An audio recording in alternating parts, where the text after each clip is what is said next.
Hey guys, this will be video 36 for the Gibson Les Paul custom restoration. I'm going to try to keep this as short as possible and keep it mostly in relation to just the tuners. Okay, so let's dive right in. What we've got here, it's a small hiccup. It's nothing major, but I do want to discuss it because I think it's pretty important from our stance. The client found a set of awesome period correct tuners, and how rare is that? They're chrome. They're chrome, which is very cool. And I might discuss some of the mechanics of them in a little while. But the company that he bought them from had them listed on, I believe, Reverb. Yeah, Reverb. I'm looking at the purchase order, the receipt right here, was sold on Reverb, and the screws, the mounting screws that were mailed with them, are enormous, very much out of proportion. And not only are they just out of proportion, not being a complainer, but they don't even fit. They won't even go through the housing. Let me see if I'm in the video. I may be. They won't even really go. Well, they won't. They will not go through the housing at all. Could you start screwing them in?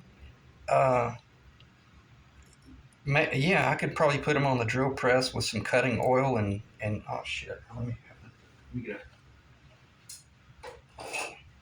Sorry about that. Um, so basically, they're not going to fit. And could you make them fit? Yeah, you could take a drill and wallow out the hole and kill the value of that tuner. And I'm not being snarky, but I'm just saying it's not our place to deal with that. Now, if had we have, and as I mentioned to him, Rick, when I shot him a text, if we had have bought these tuners off of eBay or online, and it was somebody just selling all their dad's stuff from his shop, and they don't really know what it is they have in their hand, and they just saw these little bags with that, and they thought they went together, man, I'd let it slide. It's not a big deal. And if they asked, everything was great. But he bought these from a storefront business that has the name Vintage Guitars in their name. And if you're going to run a business, that needs to be something that, if it was an honest mistake, happens all the time, but somebody needs to be sat down and talked to about this and say, look, why did you put these in here and list them that they would fit, or you know so take it from there. Anyway, these are not going to fit.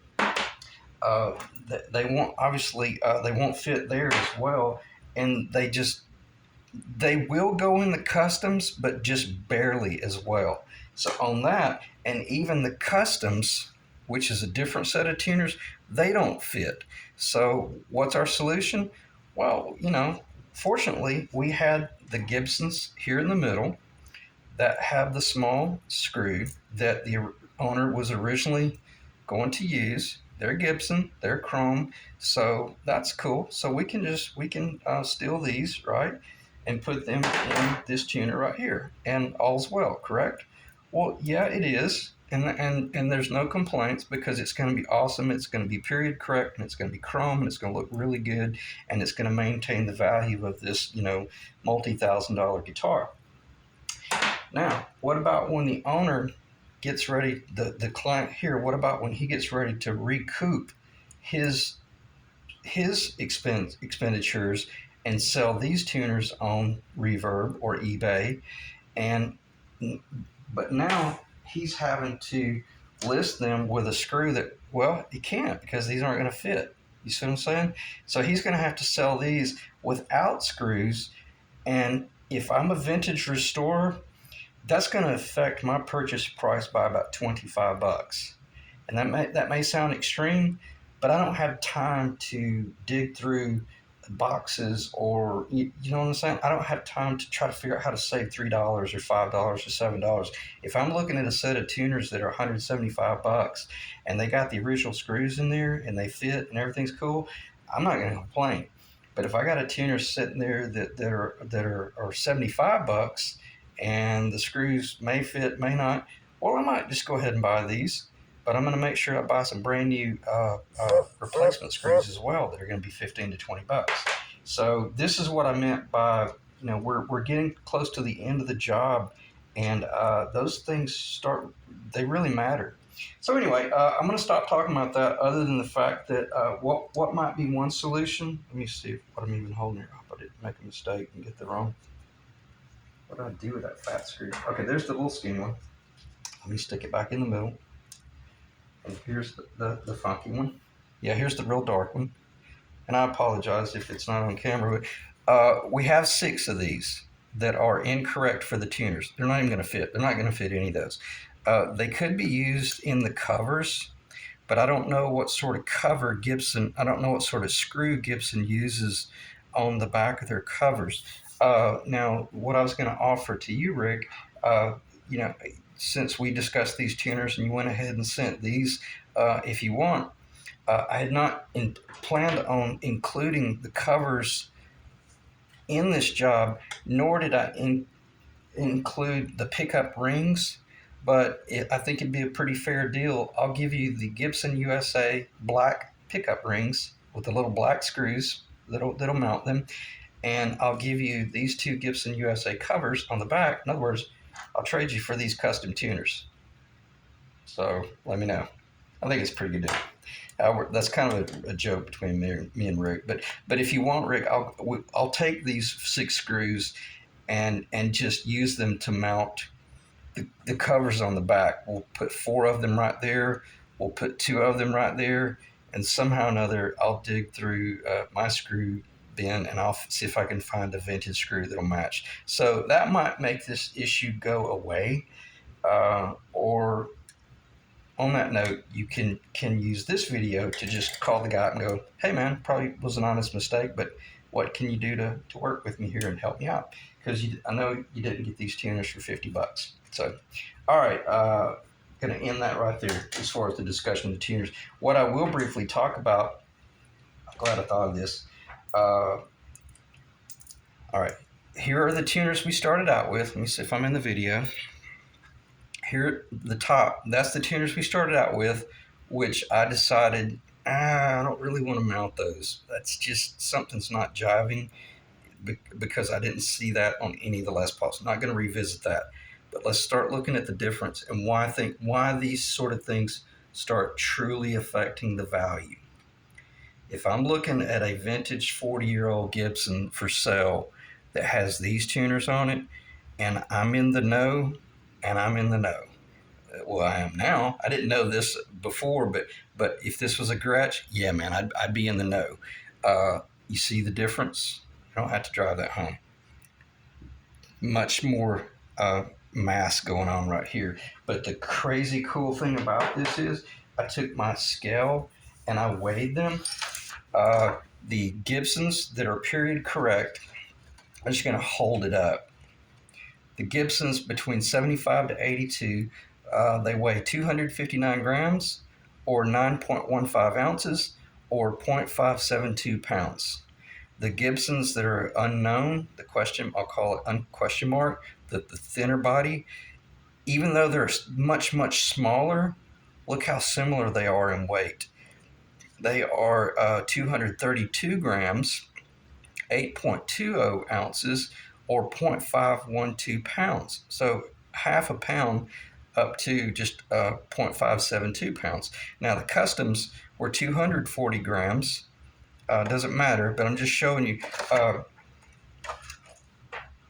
See, the customs are also heavy duty. It's called a K. Anytime you see a K that's in cursive and it says high quality, that's a vintage custom tuner.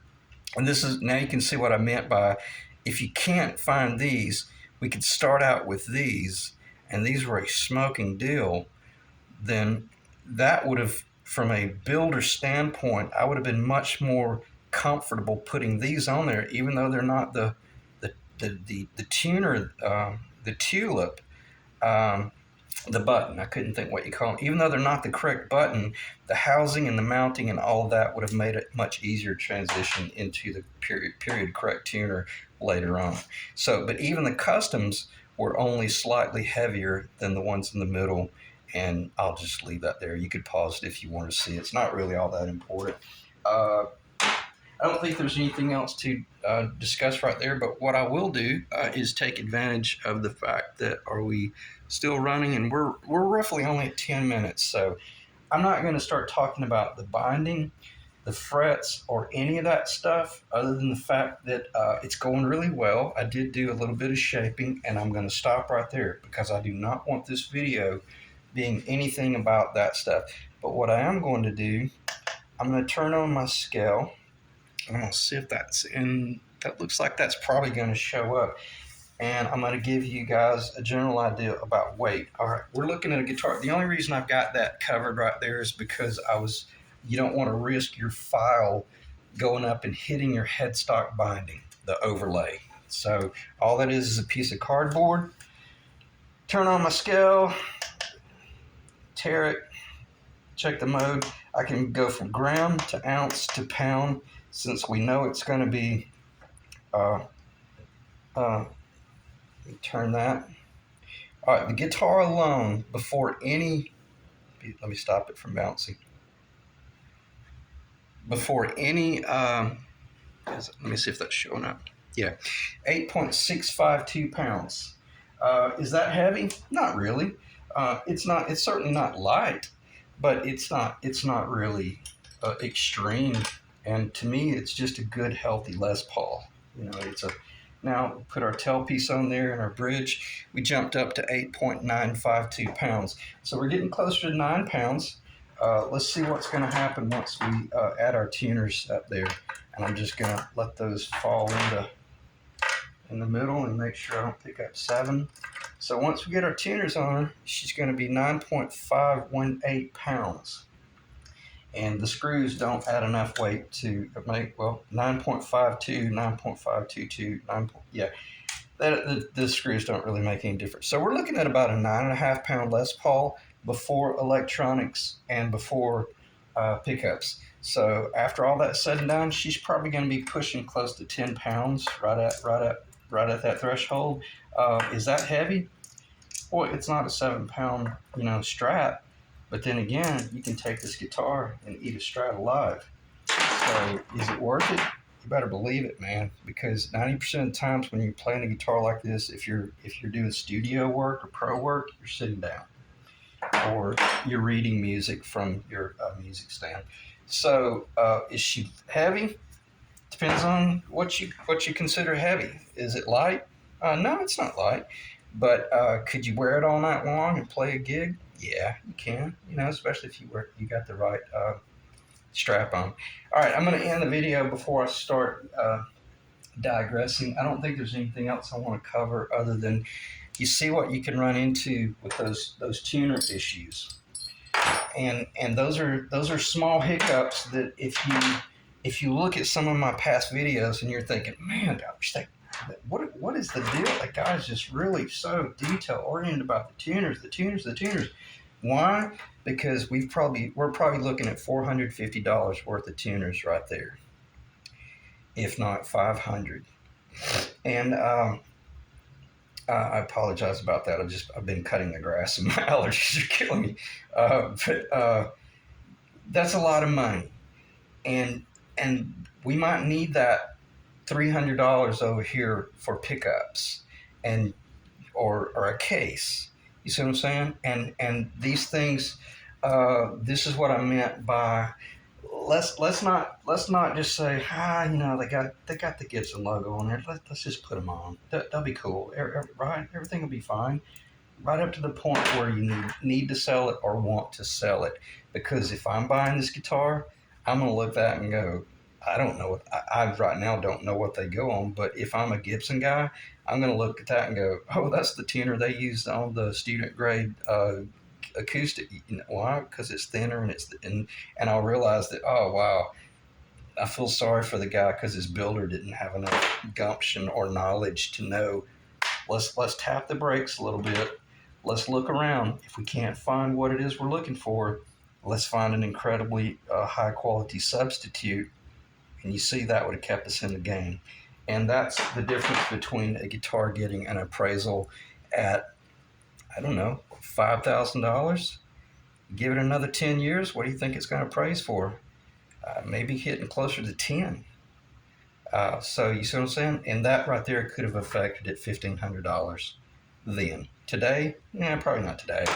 More like 500 today. But you see the importance of tapping the brakes, making certain that you make the right decisions, and then go from there. So I can't think of anything else. I am going to shut the video off right there because if I don't, I'm going to start talking about that fretwork and the all the uh, pitches and angles and stuff. All I can say is I did a strap. When I talk about a strap test, I put the straps on earlier, the Shalers, and just held it and just did some air guitar, and it feels just incredible. I mean, it feels really good. Even so much so that it's got me thinking about maybe shaping my '59 replica neck down just a little bit closer to this, not to this, but a little bit more like this. So anyway, it's going to be an incredible guitar. Thanks, guys.